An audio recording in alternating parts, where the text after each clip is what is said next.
Welcome to the very first illustrious show episode for the difficulty. Yeah, we're just jumping in, getting things done and in the middle of the flow without everything totally being ready. We are not about perfectionism here. We are about idealizing and aspiring to trying to get things to be amazing. And part of that difficulty is the choice. That's what we're all about here. And part of that is when to know when to bring your work forward and when to start something and when to know when to hold them and know when to walk away. So if you are tuning in to this very first episode and you're here, you're an original, you're an OG, you are starting with us at the beginning and you are ready for an adventure, a hero's journey. Thanks for being here and for tuning in. We are going to try to bring you something that fits in its own slice, its own niche that isn't just available everywhere. But we're trying to find a place for creatives, and namely my services are going to really be geared toward writers in particular, those kinds of creatives. But there will be a lot of inspiration and ideas for taking the courageous act. So there is a blend of me coaching you and inspiring you. There's also on the Monday releases each week, like these will be more of a why, an inspiration, ideas around living a creative life and trying to live it with some degree of courage. And then the Thursday releases are going to be generally aimed at being more of a how, practical things that we all know and love as well. And my general tempo for the lives will be for big announcements and maybe partnerships with others. So this is how we'll usually begin. The difficulty in life is the choice. Well, that's how I'd like to begin. And that is my motto for this show. The difficulty in life is the choice. It's a quote by George Moore. It is a quote that my father had on a rock, a paperweight on his desk as far back as I can remember. So let's give it 50 years of that quote existing in some form or fashion on my father's desk. So something that I grew up seeing and not paying much attention to and just not knowing who George Moore was. And as a matter of fact, that paperweight would go on being a paperweight and living its life in anonymity like so many of us live our lives. And it's really a blessing, by the way, to live in anonymity in many ways. And thank goodness, right? But it would still be there had I not put together a little bit of a connection. It was just sitting there in the back of my mind. And I had written these choose your own adventure style books with lots of choices. And I kind of was putting together a whole lot of parts of myself and my services and offerings and launches and projects.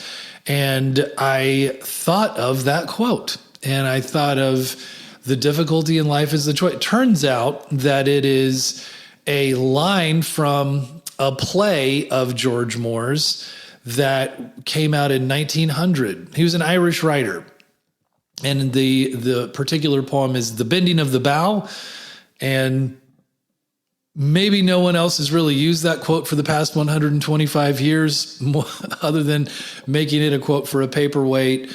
But I've been thinking about it, and I think that little leverage point of the choices we make and why we make them is critical. It is the difficulty in life. So the premise is here, first of all, just free downloadable, super fun and helpful field guide. The field guide for just what you can, like the 8 things that creatives go through. So let's see. What is the show not? This show is not going to be about productivity hacks. It's not going to be about 10-step frameworks. Do it my way. It's not, look how I can earn $30K a month in month 1. It's about a show. It's a show about the choices that shape a creative life. And Mondays are the why, Thursdays are the how. Most shows for creators are about the work. And what, as it turns out, that is the easy part. But what I'm saying is, if you really do feel like there is a project or a creative work in you that you really wish or want to come out in one form or another, but different fears or beliefs are there, well, this show really can be for you, because there is a through line of gathering perspective for why you should, or in discernment, maybe not do certain projects. And I'm in the middle of it too. It's not like I've had some enormous breakthrough and I am on high and you need to be trying to mirror or practice or do some exact system that I've done. There are plenty of those approaches out there, and some must really work. So that's what this is and is not. Real quickly, the field guide, to be a little bit more clear about what it is, it's just a free companion to this show called the Difficulty Field Guide. And it's 8 difficulties every creatives in life they face. There's kind of one per page. It's and it's designed to be read, reread. It's free. It depends on how long it could be a 5-minute read. It could be a 20-minute read. Links in the show notes. I'll come back to it at the end. But if anything in the next 25 minutes lands, that's where to start. So why now? What's being built for this show? I mean, what's launching is a little bit of everything here in May of 2026. It is this show. This show is launching. Crossroads Publishing. Also, what is launching? If Then Books, my Choose Your Own Adventure style books. Choose Your Own Adventure, CYOA. They're wonderful. I remember beginning to read them in the early 80s out in California when I was in the probably 4th and 5th grade. And they're lovely, and they are a big inspiration for my decision to try to write some of my own and then produce and publish them. But that is what's getting launched. Oh, I was going to say CYOA has trademarked that term, Choose Your Own Adventure, and they mean business. As I understand, they mean business.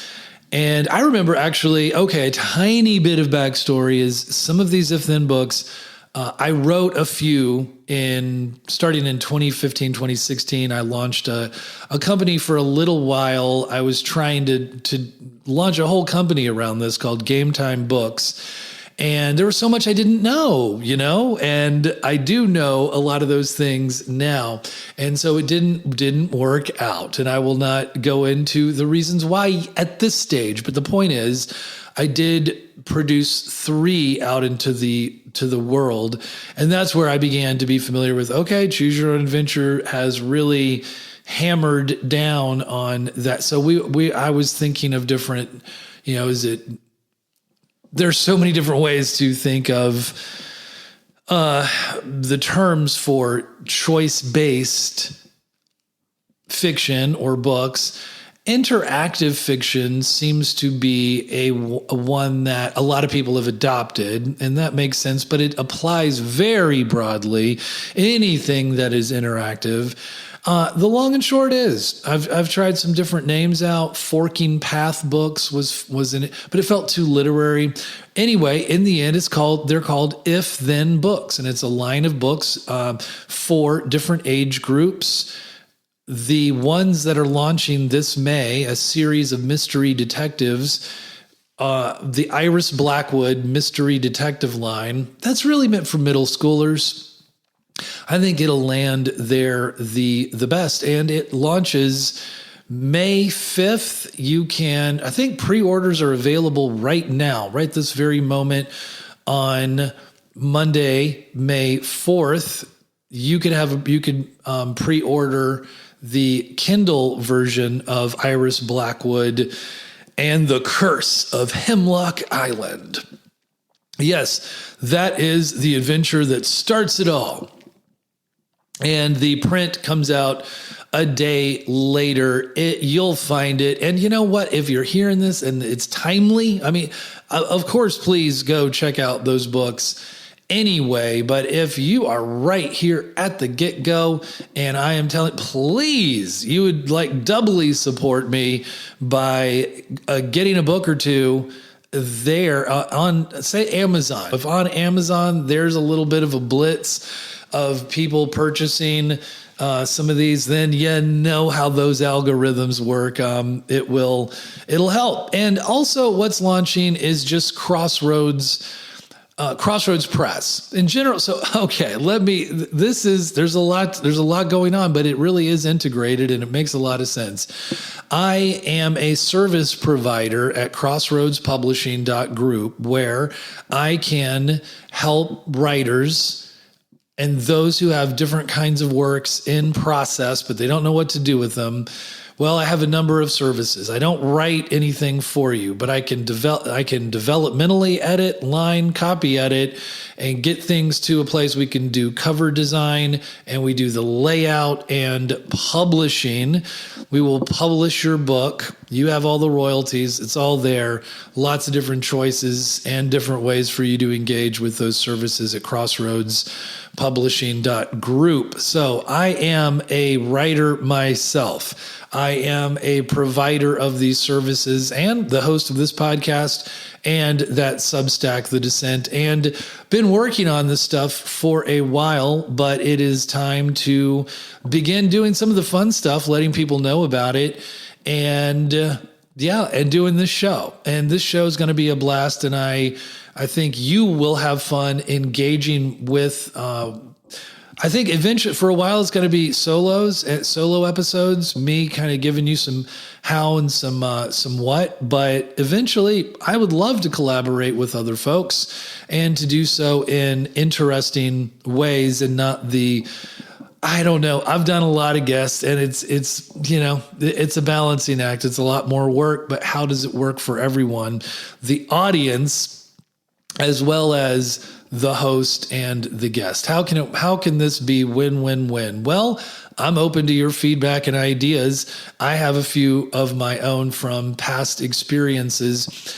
I've done some, if you want to know a little bit more about me, check it out at the bio. More recently, I've been a professor. I've worked in startup environments. And the past 6 years, I've gotten an ICF certified, an International Coaching Federation certificate that I am a coach.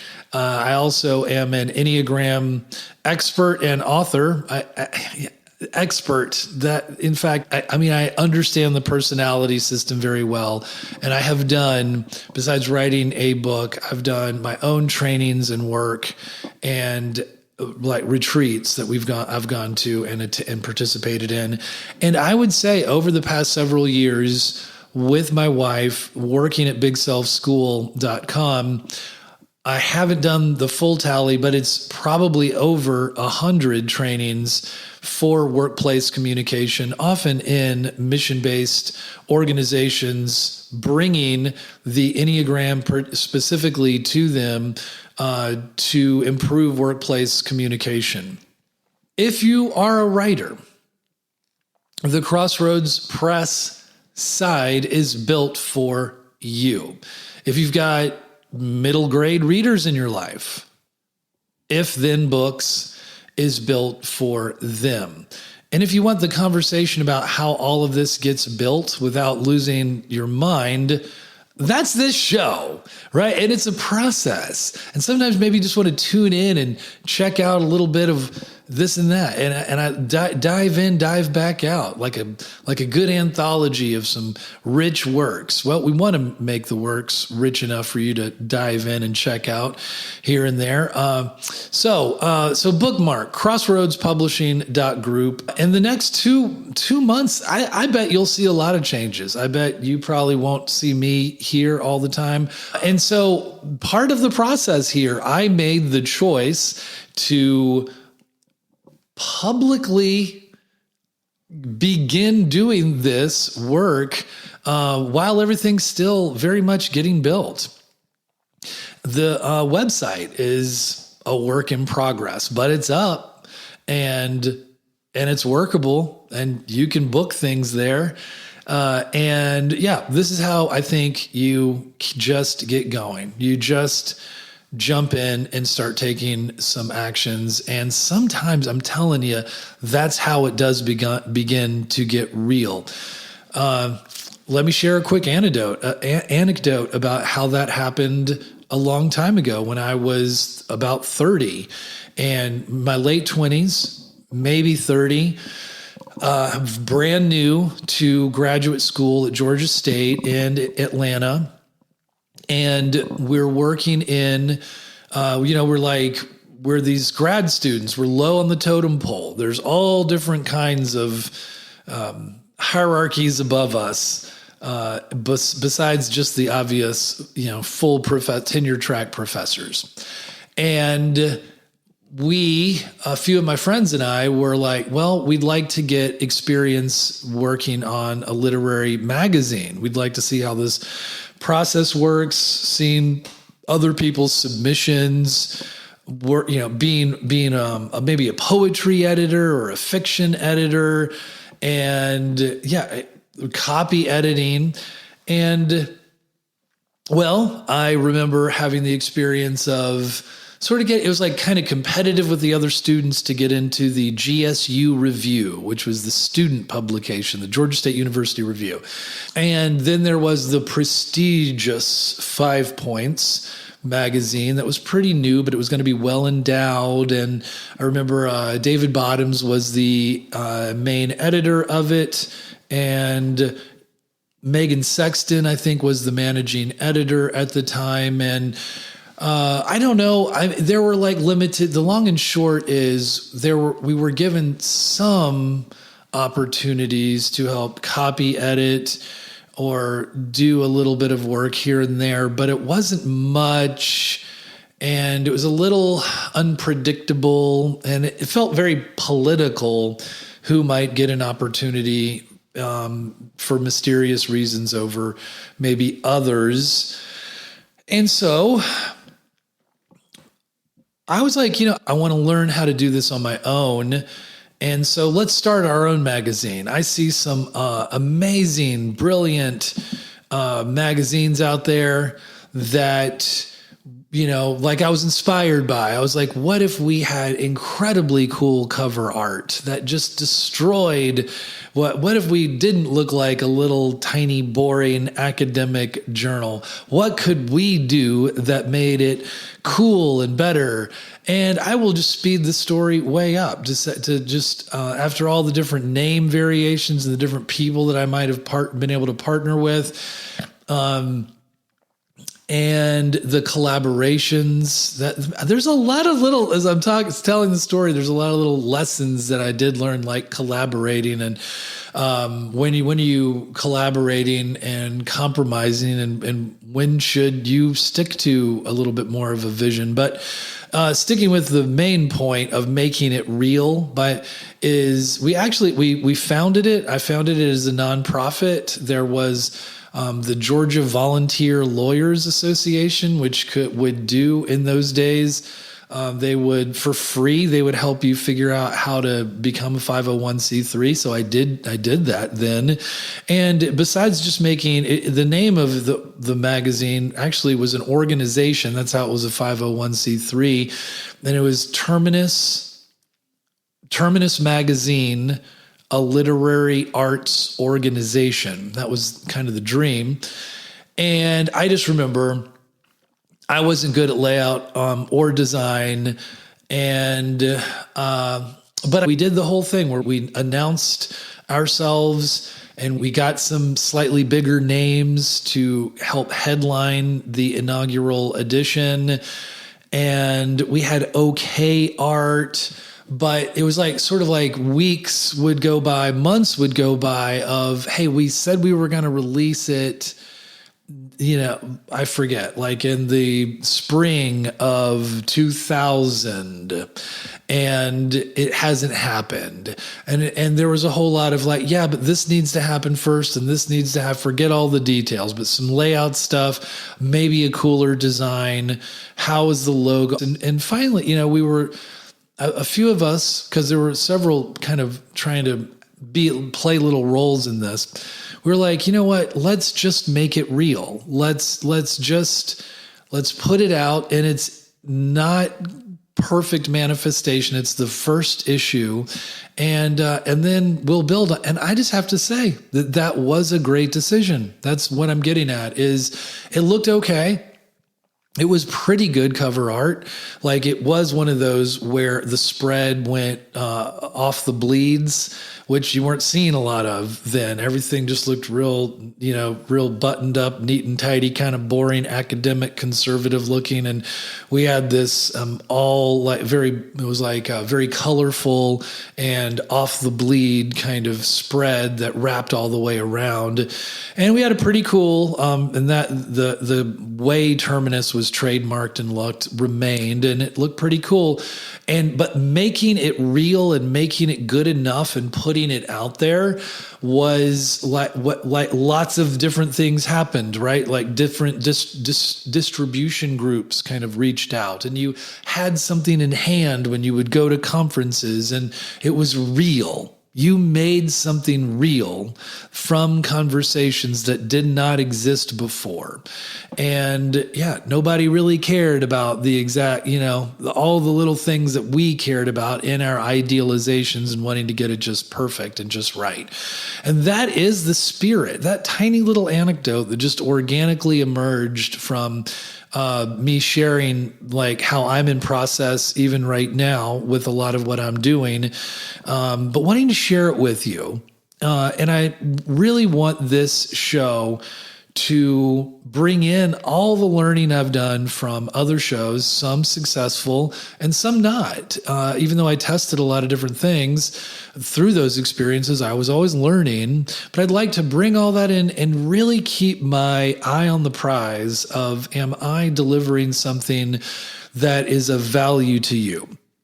But I'm not doing it for fun anymore. It's not just wouldn't that be cool if, and then just saying, hey, okay, it's a coordinated, there's a reason behind it, right? And it's the reason for your scant listening attention to get something of value, and then to tell you and share with you things in this community that will be valuable to all of us. And a lot of those things are things I'm doing that I want to share, that I think will be valuable and useful, and telling you about those.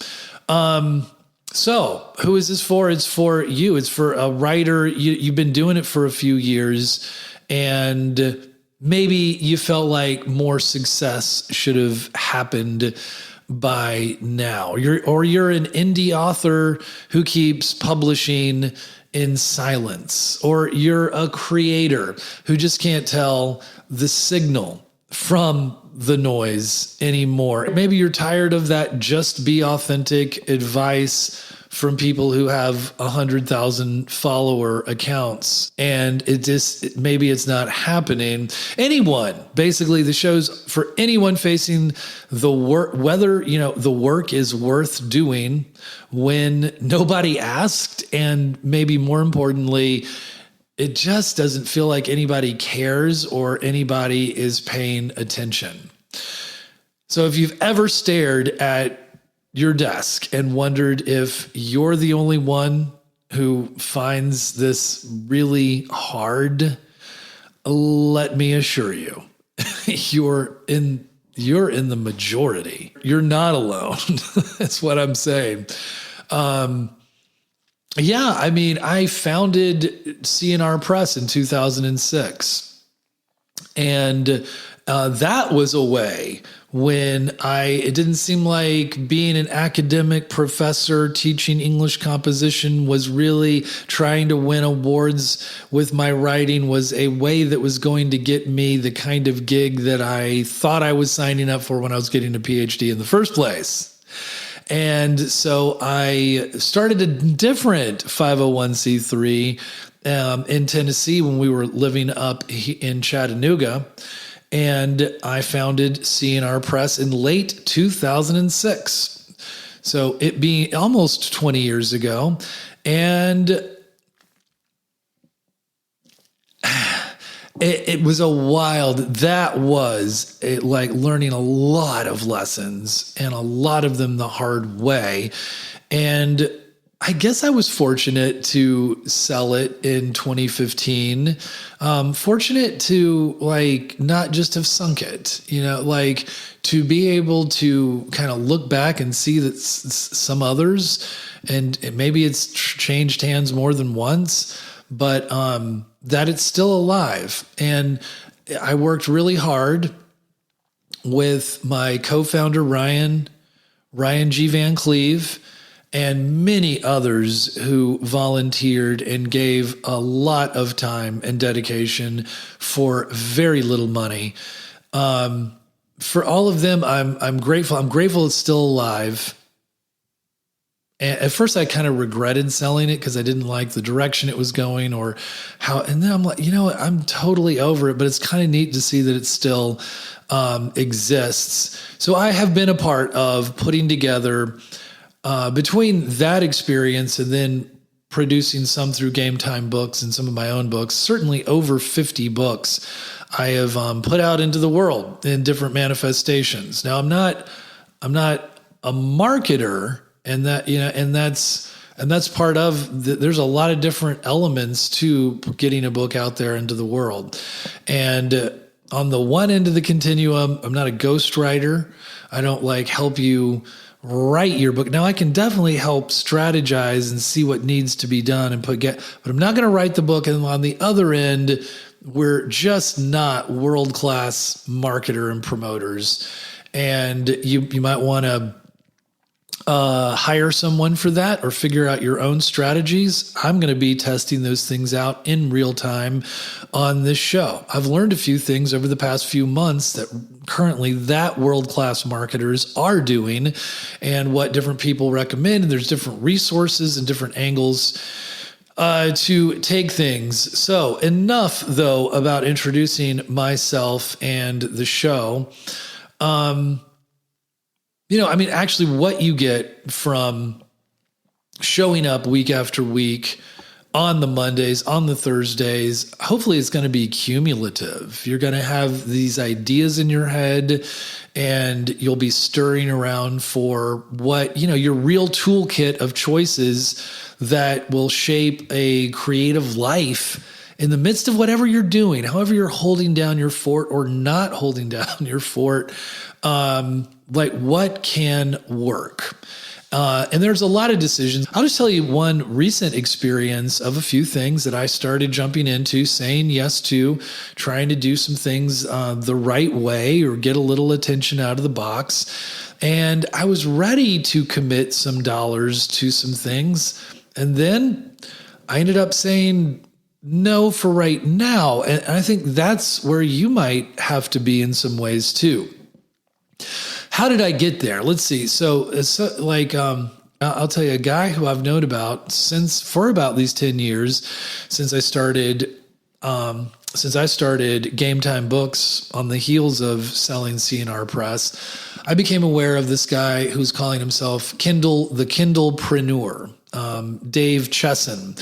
Well, he's still around and he's doing really good, and he has a lot of really great offers. You should check out his resources. One of those is the Rocket Kindle.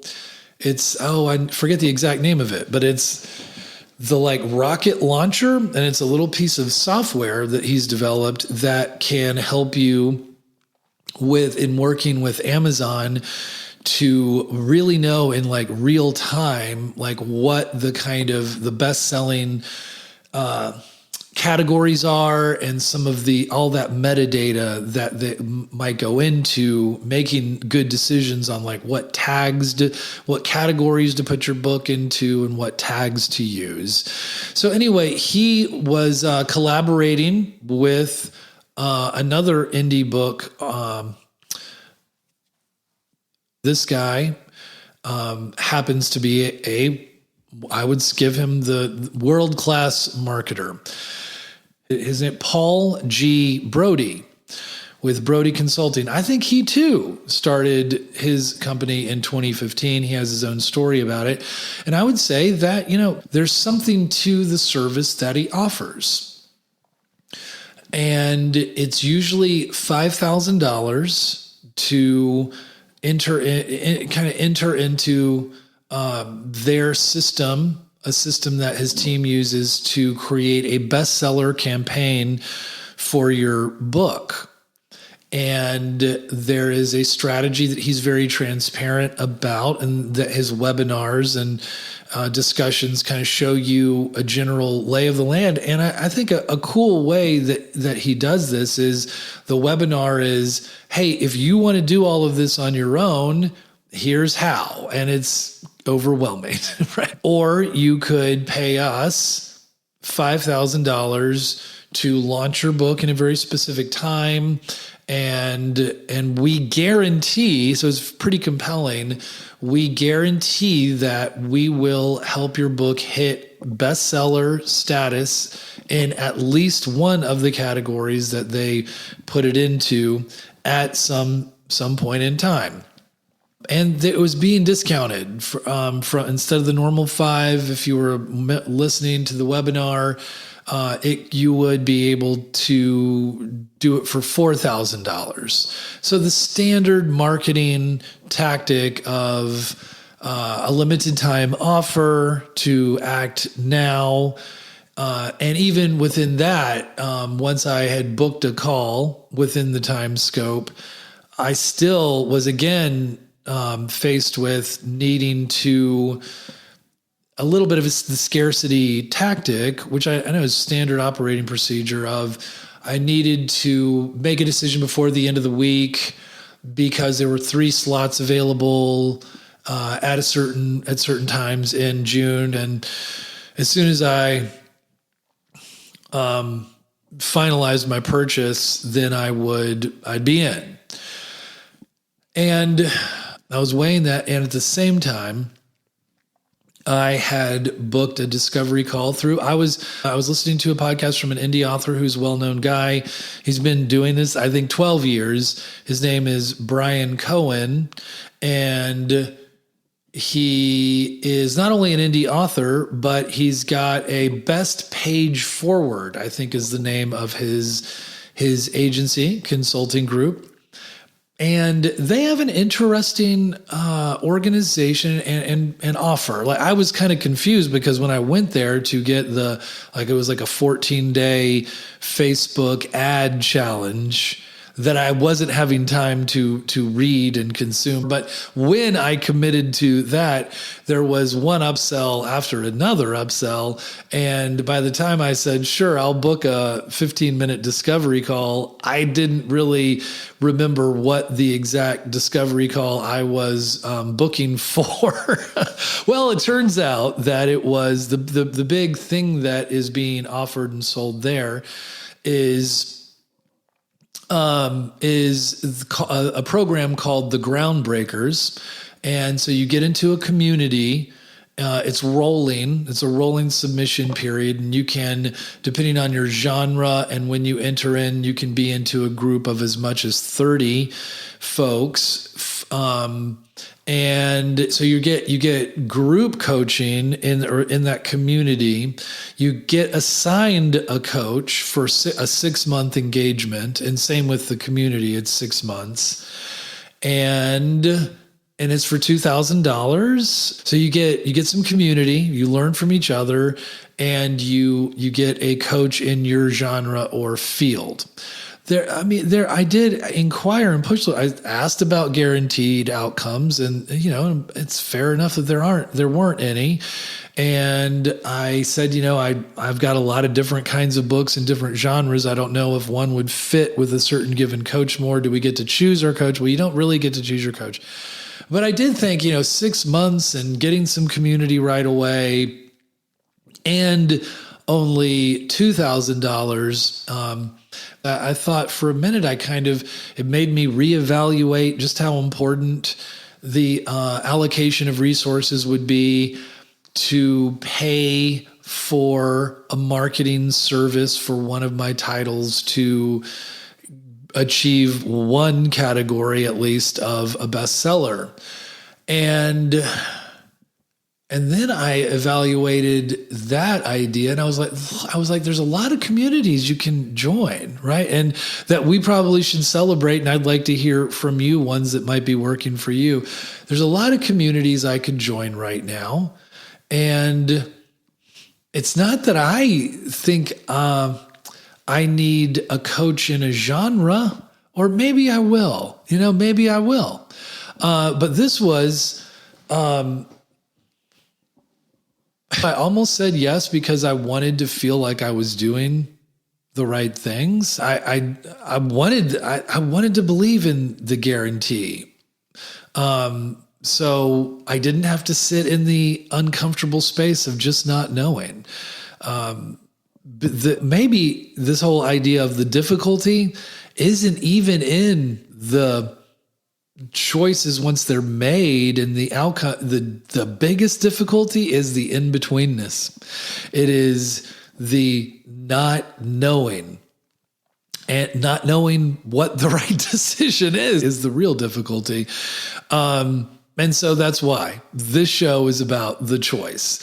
Because in a way, outsourcing the choice would it have been in a way outsourcing the very premise of the show? Maybe. And I still think those guys they're providing some good services, and they'd be invited to talk about them on the show. I'm not trying to, in any way. I learned from booking those discovery calls. I learned about some of the tactics that are used, but I also learned about the offers, and I learned how some of the techniques work. And I think probably a lot of us creative types, and I really don't think all, but I do think most creative types don't like the marketing side of things. They're like, can't the joy and the hard work be in the making of the thing that I'm skilled at, maybe also gifted at doing? That's why I got into this. I didn't get into it to become a world-class marketer, or having to figure out how to build a website and integrate my landing pages and capturing my emails, and doing shows like you're doing. I just want to do my work. Now, some creatives, I don't want, because there's a wide boat, a big boat for us that we're all floating in here. Some do get energized from the creative hard work of putting some of this stuff together as well. And I think we're all figuring things out that work for us and might work for each other as well. So this is a collaborative environment, and this is community. And I don't mind jumping in and being wrong about things, hearing what works for you. I'd love to hear from you if there was something that was big that you said no to that made all the difference. Sort of as Robert Frost says in the choosing those two, and the one that made all the difference was the hard, narrow path that he chose in that poem, the speaker of the poem chose. As it's interesting to think of the negative, the saying no, but sometimes getting a no or having just a little bit of the discernment to say a no, even though you really... And sometimes that's bullets dodged, and sometimes big things lead in other directions after we have not made a commitment we thought we would make. But I'm mostly interested, I think, as I'm saying this out loud, in the yeses. When you finally get to a point where you want to say yes, you're ready to, and then you're bombarded with the what first and the how and the what will they think and who am I types of things. So I think that's just, I think we can land the plane here on I'm not making the show because I've got something figured out. We would be interested, though, in things that do work. And I'd love to hear from you and hear how those things can integrate into your workflow, your life, your own creativity, and your own creative courage. So, like I said up front, if you grab one thing from today, grab that field guide. It's at crossroadspublishing.group. And it's the difficulty field guide. Links are in the show notes. 8 difficulties, 1 per page, designed to be read and reread, really like interactive fiction itself, right? That was one of the most fun things about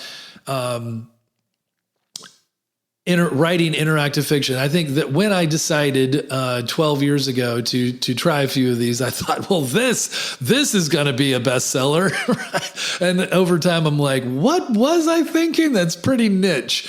But I guess I was thinking that I could do a Choose Your Own Adventure 2.0 that had better endings, more developed characters, maybe ongoing characters, and just a wide variety of different approaches that I never really saw. In the as fun and nostalgic as that ride is with Choose Your Own Adventures, I think it was the novelty was all about that choice.